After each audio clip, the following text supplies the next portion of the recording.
আজকের গল্প ৭ পাকে বাঁধা।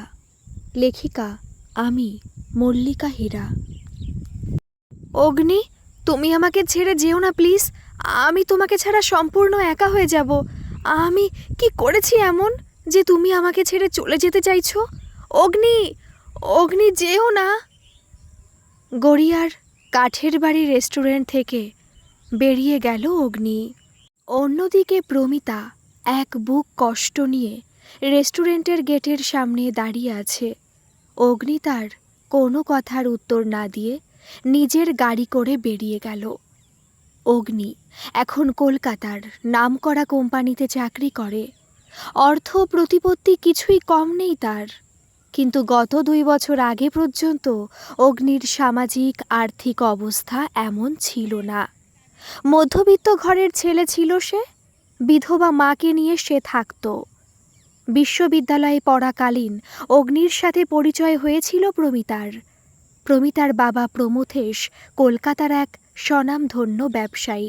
ইউনিভার্সিটিতে অগ্নি ও প্রমিতা MCA করার জন্য অ্যাডমিশন নিয়েছিল। প্রমিতা ছিল যেমন সুন্দরী তেমনি পড়াশোনায় ছিল তুখোড়।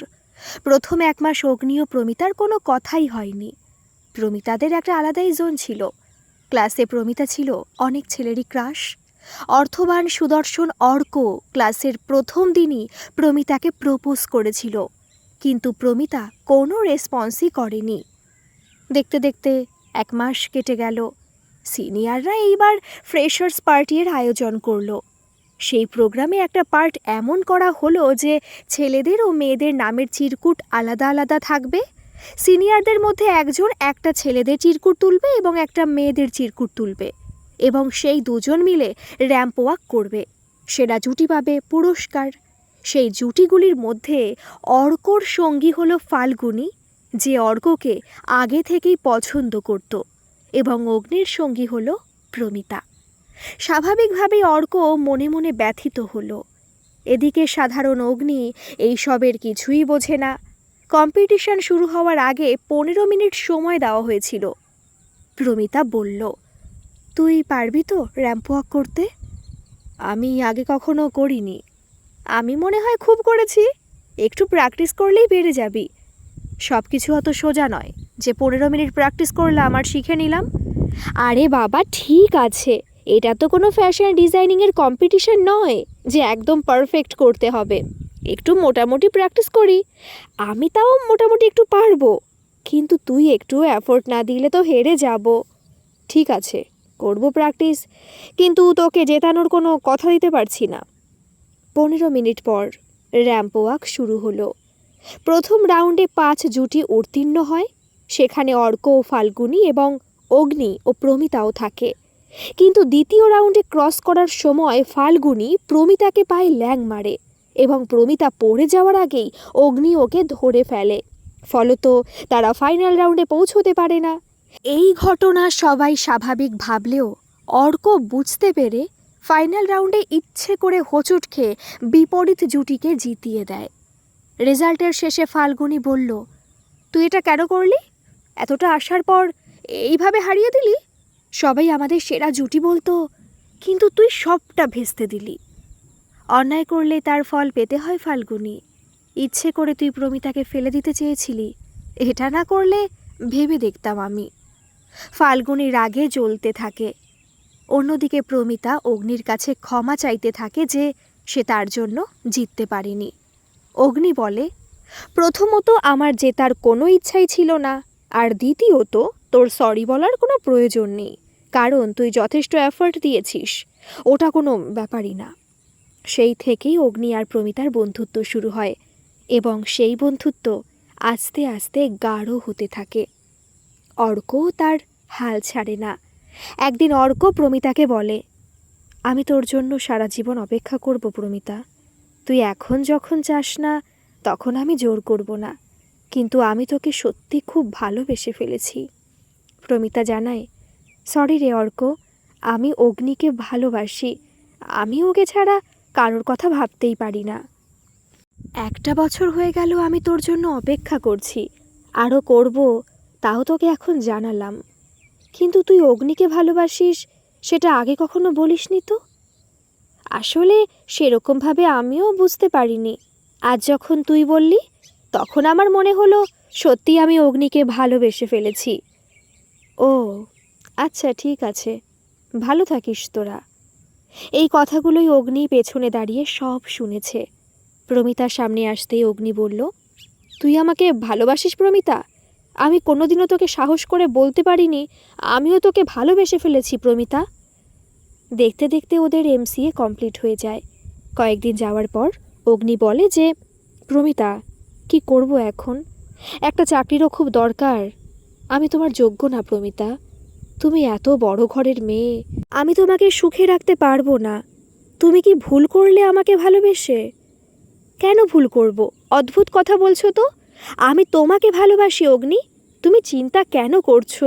আমার বাবা কাকাইয়ের অনেক চেনা জানা আছে। আমি তাদের বলে তোমার একটা ভালো বেসরকারি চাকরির ব্যবস্থা করে দেব। অগ্নি, আমার বাবা খুব ভালো মানুষ। আমি তোমার কথা বাবাকে বলেছি। বাবা তোমার সাথে দেখা করতে চায়। সত্যি বলছো প্রমিতা? তুমি আমার একটা চাকরির জোগাড় করে দেবে? আমি চাইলে অবশ্য চাকরি পেতাম, কিন্তু এত তাড়াতাড়ি হয়তো হতো না। তুমি তো বিয়েও তাড়াতাড়ি করতে চাও আমায়। আমিও চাই, তাই চাকরিটা আমার একান্ত দরকার এখন। পরের রবিবার অগ্নি প্রমিতাদের বাড়ি গেছে তার বাবার সাথে দেখা করতে। প্রমথেশবাবু অগ্নিকে বললেন, দেখো বাবা, আমি তোমার সব কথাই শুনেছি। আমার কোনো আপত্তি নেই। আমার ওই একটি মাত্র মা মরা মেয়ে, অনেক আদরের। ও যেখানে সুখে থাকবে আমি সেখানেই ওর বিয়ে দেব। আমাদের যা ব্যবসা সেখানে অর্ধেক আমার ভাইয়ের, বাকিটা সম্পূর্ণই আমার মেয়ের থাকবে। তুমি চিন্তা করো না, তোমার একটা চাকরি আমি জোগাড় করার অবশ্যই চেষ্টা করব। শুধু তুমি আমার মা মরা মেয়েটাকে ভালো রেখো। হ্যাঁ হ্যাঁ আঙ্কেল, আপনি কোনো চিন্তা করবেন না, আমি ওকে রানী করে রাখবো। তার কিছুদিনের মধ্যেই অগ্নি ভালো কোম্পানিতে জয়েন করে এবং আর 2 মাস পরেই দুজনের বিয়ে ঠিক হয়। প্রমিতা খুব খুশি, সে তার ভালোবাসার মানুষকে নিজের করে পাবে বলে। কিন্তু ওই কথাই বলে না, বেশি সুখ কপালে সয় না। একদিন রাত্রে হঠাৎ প্রমথেশবাবুর বুকে ব্যথা আরম্ভ হয়।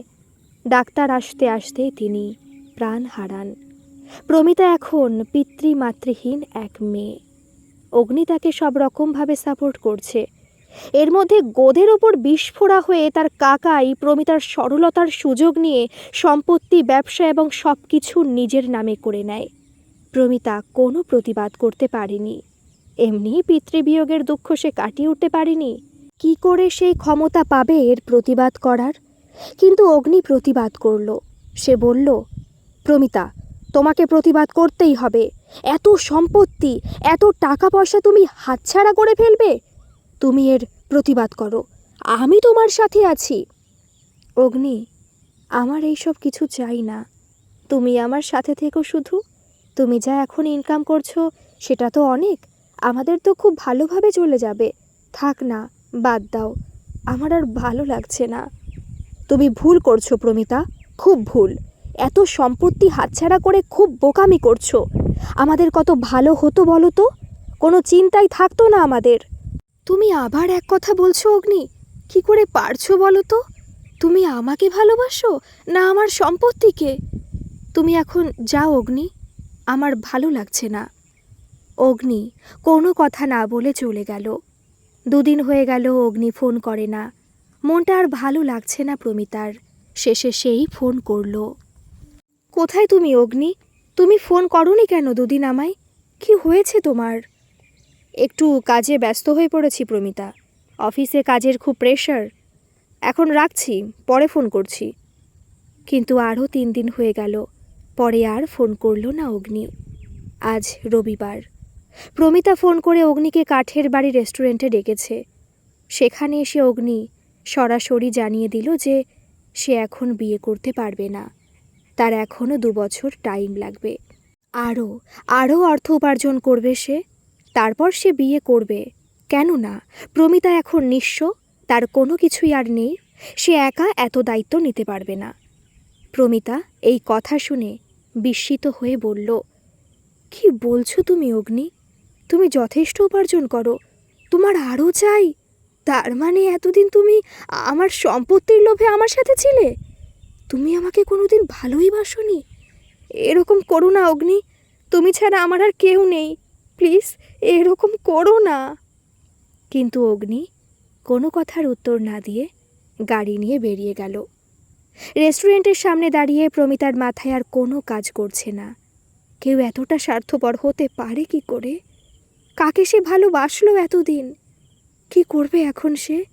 তার তো আর কেউ রইল না। এই সব ভাবতে ভাবতে সে রাস্তা দিয়ে আনমনে হাঁটতে লাগলো। হঠাৎ করে কেউ একজন তাকে টেনে রাস্তার ধারে নিয়ে আসলো। কি করছিলি তুই? এইভাবে কেউ রাস্তা দিয়ে হাঁটে? এখনই তো বড় একটা অ্যাক্সিডেন্ট হয়ে যেত। চেনা কণ্ঠস্বর পেয়ে প্রমিতা তাকিয়ে দেখে যে অর্ক তার সামনে দাঁড়িয়ে এমন কথা বলছে। আমার সব শেষ হয়ে গেছে রে, সব। আমার আর কিচ্ছু নেই। বাবা মারা যাওয়ার পর কাকাই সব নিয়ে নিয়েছে আমার। সেই শুনে অগ্নিও আমাকে ছেড়ে চলে গেল। আমি কি করব বেঁচে থেকে? ওই বাড়িতে আমাকে এখন করুণার পাত্রী হয়ে থাকতে হচ্ছে। এর থেকে মরে যাওয়া অনেক ভালো রে। ছেড়ে দে আমাকে, তুই ছেড়ে দে। একটু শান্ত হ। এইভাবে ভেঙে পড়লে চলবে না প্রমিতা। তোকে শক্ত হতে হবে, নিজেকে প্রতিষ্ঠিত করতে হবে, সবাইকে দেখিয়ে দিতে হবে যে তুই নিজেই নিজের দায়িত্ব নিতে পারিস। পারবি না প্রমিতা? কাকু নিশ্চয়ই তোকে উপর থেকে আশীর্বাদ করবেন। জানি না অর্ক, আমি কিছু জানি না। আমাকে একটা ভাড়া বাড়ি জোগাড় করে দিতে পারবি রে? বাবা যা আমায় হাত খরচে দিত তার অর্ধেকই আমার খরচ হতো না। তার কিছু আমার কাছে আছে। আমি একটু একা থাকতে চাই। আচ্ছা ঠিক আছে, দেব। কিন্তু তুই কথা দে, তুই নিজে প্রতিষ্ঠিত হওয়ার চেষ্টা করবি। এইভাবে হাল ছেড়ে দিস না। চেষ্টা করব। এখন প্রতিদিন অর্ক প্রমিতাকে ফোন করে। বন্ধুর মতো অর্ক ওর পাশে আছে। প্রমিতা আবার পড়া শুরু করেছে। অর্ক এখন কলকাতার নামকরা কোম্পানির ডাটা সায়েন্টিস্ট। সে প্রমিতাকে সব রকমভাবে সাহায্য করছে। কিন্তু সে যে এখনও প্রমিতাকে ভালোবাসে এই কথা কখনোই প্রমিতার সামনে সে উচ্চারণ পর্যন্ত করে না। প্রমিতা একটু স্বাভাবিক হয়েছে। এখন সে ফুল কদমে পড়াশোনা শুরু করেছে। তার জীবন থেকে বাঁচার আশাই চলে গিয়েছিল, কিন্তু এখন সে নিজেকে প্রতিষ্ঠিত করতে চায়। সে দেখাতে চায় কারোর দয়ায় নয়, সে নিজের যোগ্যতায় মাথা উঁচু করে বেঁচে থাকতে পারে। একদিন অর্ক ওকে ফোন করে বলল, প্রমিতা, একটু বেরোতে পারবি আজ সন্ধেবেলা? কেন, কি হয়েছে? কোনো দরকার? হ্যাঁ, একটু দরকার ছিল। প্লিজ প্লিজ একটু আসিস। অনেক দিন পর প্রমিতা বেরিয়েছে। ভালোও লাগছে। অর্ক ওকে একটা বড় 5 স্টার রেস্টুরেন্টে নিয়ে এসেছে। তুই একটু বস, আমি এক্ষুনি আসছি। একটু পরে একটা অন্ধকার করা ঘরে প্রমিতাকে চোখ বন্ধ করে নিয়ে গেল অর্ক। কি করছিস অর্ক? আমি তো কিছু বুঝতেই পারছি না। ঘরে প্রমিতাকে নিয়ে চোখ খুলে দিল অর্ক। কোথায় নিয়ে এসেছিস তুই আমায় অর্ক? এই কথা বলতেই সবাই একসাথে বলে উঠল, হ্যাপি বার্থডে ডিয়ার প্রমিতা। এ কি, তোরা এখানে কি করছিস? অর্কর দিকে ফিরে তাকালো প্রমিতা। Happy birthday Promita.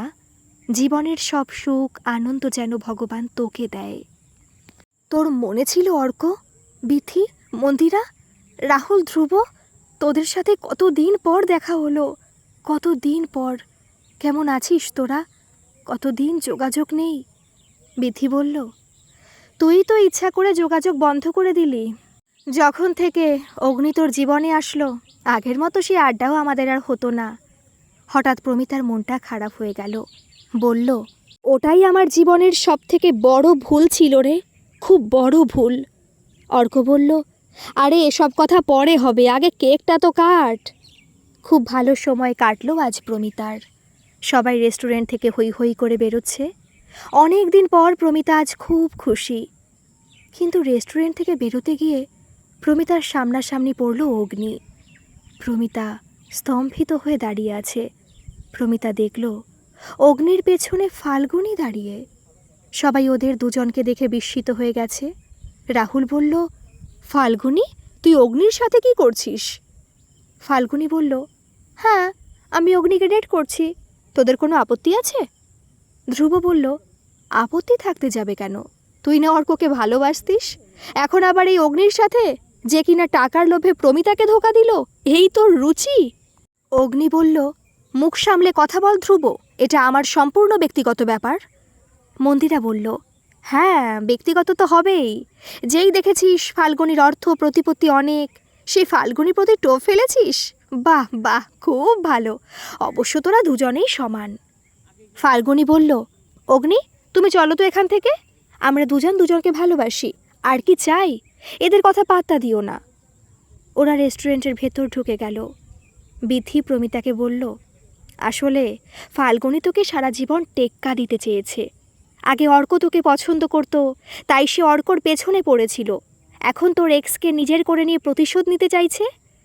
অর্ক মনে মনে ভাবল, আমি শুধু আগে প্রমিতাকে পছন্দ করতাম না, এখনও করি, বরঞ্চ আগের থেকে অনেক অনেক বেশি।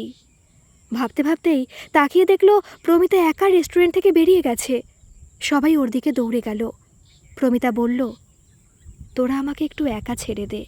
তোদের অনেক ধন্যবাদ আজকে আসার জন্য। আবার দেখা হবে। সবাই প্রমিতাকে ভালো থাকতে বলে চলে গেল। অর্ক বলল, আমিও চলে যাব। তোর আজ খুব কষ্ট হচ্ছে তাই না? কষ্ট পাস না। তুই কষ্ট পেলে আমি নিজেকে ঠিক রাখতে পারি না। কেন পারিস না ঠিক রাখতে? কেন? কে হই আমি তোর? আমার কষ্ট হচ্ছে না, আমার ঘেন্না লাগছে। এমন একজন মানুষকে আমি ভালোবেসেছিলাম বলে নিজেকে ধিক্কার জানাতে ইচ্ছে করছে। তুই যে আমার কে সেটা নয় নাই বললাম। এখন এসব কথা ছাড়, চল তোকে রুমে পৌঁছে দিয়ে আসি। মনে আছে তো পরশু তোর ইন্টারভিউ? 1 সপ্তাহ পেরিয়ে গেছে। ইন্টারভিউয়ের ফলাফল আজ বেরোলো। সফটওয়্যার ডেভেলপার হিসেবে প্রমিতার চাকরিটা হয়ে গেল। খবরটা নিয়ে এসছিল অর্ক। আনন্দে প্রমিতা অর্ককে জড়িয়ে ধরল। আমি পেরেছি অর্ক, আমি পেরেছি। আমি প্রমাণ করতে পেরেছি হেরে গিয়েও মানুষ জিতে ফিরতে পারে। আর এই সব কিছুই সম্ভব হয়েছে শুধুমাত্র তোর জন্য অর্ক, শুধুমাত্র তোর জন্য। অর্কর খুব ভালো লাগছে। এই প্রথম সে তার ভালোবাসার মানুষের ছোঁয়া পেল। কিন্তু নিজেকে সংযত করে প্রমিতাকে ছাড়িয়ে সে বলল, আমি না, এই সব কিছু তোর নিজের জন্যই হয়েছে। তোর ডিটারমিনেশন, এর জন্যই আজ তুই সফল হলি। 3 মাস কেটে গেছে। প্রমিতা এখন খুব ব্যস্ত নিজের কাজ নিয়ে। অফিস থেকে বেরোতে যাবে এমন সময় দেখল সামনে অগ্নি দাঁড়িয়ে। পাশ কাটিয়ে চলে যাচ্ছিল প্রমিতা। অগ্নি ডাক দিল, প্রমিতা আমাকে ভুলে গেছো? প্রমিতা, আমাকে ক্ষমা করা যায় না? আমি সত্যি অন্যায় করেছি, প্লিজ আবার ফিরে এসো তুমি। আমি আমার ভুল বুঝতে পেরেছি। ভুল বুঝতে পেরেছো? কিসের ভুল? কোনো ভুল তো তুমি করোনি। আমার জন্য তো করোইনি। আর ক্ষমা? ক্ষমা করার প্রশ্ন আসছে কেন? ওই যে বললাম না, তুমি আমার জন্য ঠিক কাজ করেছো। তুমি ওরকম না করলে আজ আমি এই জায়গায় পৌঁছতে পারতাম? কখনোই না। তাই তোমাকে ধন্যবাদ অগ্নি, অনেক ধন্যবাদ। সত্যি তুমি আমার উপর রাগ করে নেই? Thank you Pramita, thank you. আচ্ছা শোনো না, এখন যখন তোমার আমার প্রতি কোনো রাগ নেই, তখন তুমি আমাকে তোমার অফিসে একটা চাকরি জোগাড় করে দিতে পারবে গো? আসলে ওই অফিসে কর্মী ছাঁটাই চলছিল, তার মধ্যে আমাকেও ছাঁটাই করলো। কেন যে করলো? প্রমিতা, তুমি তো আমাকে চাকরিটা পাইয়ে দিয়েছিলে, তাই তুমি আবার আমায় একটা চাকরির জোগাড় করে দাও। তারপর আমরা দুজন বিয়ে করে আবার আগের মতো থাকবো। প্রমিতা হাততালি দিয়ে হাসতে হাসতে বলল, এই ব্যাপার তাহলে? তাই ভাবি তোমার মতো মানুষ বিনা স্বার্থে তো আসবে না। চাকরি চলে গেছে, তাই মনে হয় ফাল্গুনিও কেটে পড়েছে, তাই তুমি আমার কাছে এসেছো ভিক্ষে চাইতে? কি বলছো তুমি? আমি ভিক্ষে চাইছি? তুমি না আমায় ভালোবাসো? না, আমি তোমায় ভালোবাসি না। ওটা আমার ভুল ছিল, সম্পূর্ণ ভুল। আর কখনো তুমি আমার সামনে আসবে না, না হলে আমি অন্য স্টেপ নিতে বাধ্য হব। প্রমিতা কথাগুলো বলে সেখান থেকে সোজা বেরিয়ে অর্ককে ফোন করল। অর্ক, তুমি কোথায়? এক্ষুনি গড়িয়াহাটের সামনে আসো। অর্ক ভয় পেয়ে যায় প্রমিতার কথা শুনে। কি হয়েছে তোর? আমি এক্ষুনি আসছি। চিন্তা করিস না, কিছু হয়নি, সাবধানে আয়। ওরা গড়িয়াহাটের এক রেস্টুরেন্টে গিয়ে বসেছে। কি হয়েছে তোর? এইভাবে ডাকলি সব ঠিক আছে তো? হ্যাঁ, সব ঠিক আছে। আজ অগ্নি এসেছিল, ক্ষমা চাইছিল, বলল আবার ফিরে যেতে ওর কাছে। বাহ, খুব ভালো খবর। তাহলে ফিরে যাচ্ছিস তো? ভাবছি এইবার বিয়েটা করে নেব। বয়সও তো বসে নেই, এইবার একটা নিজের সংসার দরকার। বাহ, কংগ্রাচুলেশনস। তুই ভালো থাকলেই আমি ভালো থাকব। শুনবি না, কাকে বিয়ে করব? কাকে? এক হাদারামকে, যে নিঃস্বার্থভাবে আমাকে ভালোবাসে, কিন্তু কখনোই মুখ ফুটে বলবে না, সেই হাদারামকে। মানে? মানে বোঝো না? তুমি হাদারামকে আমি বিয়ে করতে চাই। করবি আমায় বিয়ে অর্ক? সত্যি বলছিস তুই?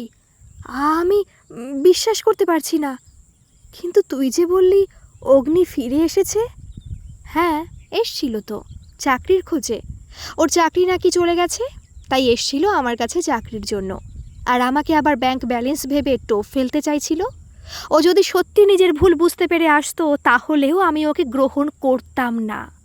কারণ আমি সেই মানুষটাকে ভালোবাসতে চাই, যে মানুষটা আমায় আমার বিপদের দিনে নিঃস্বার্থভাবে ভালোবেসে এসেছে।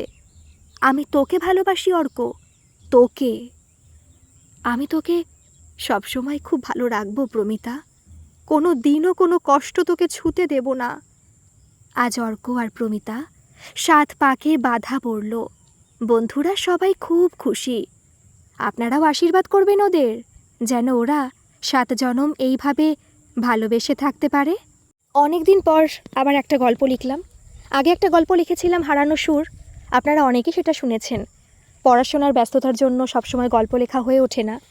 আজকে একটু গল্প লিখতে ইচ্ছে হলো, তাই গল্পটা লিখলাম। কেমন লাগলো অবশ্যই কিন্তু কমেন্ট করে জানাবেন। আর যদি ভালো লাগে তাহলে একটা সাবস্ক্রাইব করে আমার পাশে থাকবেন। ধন্যবাদ।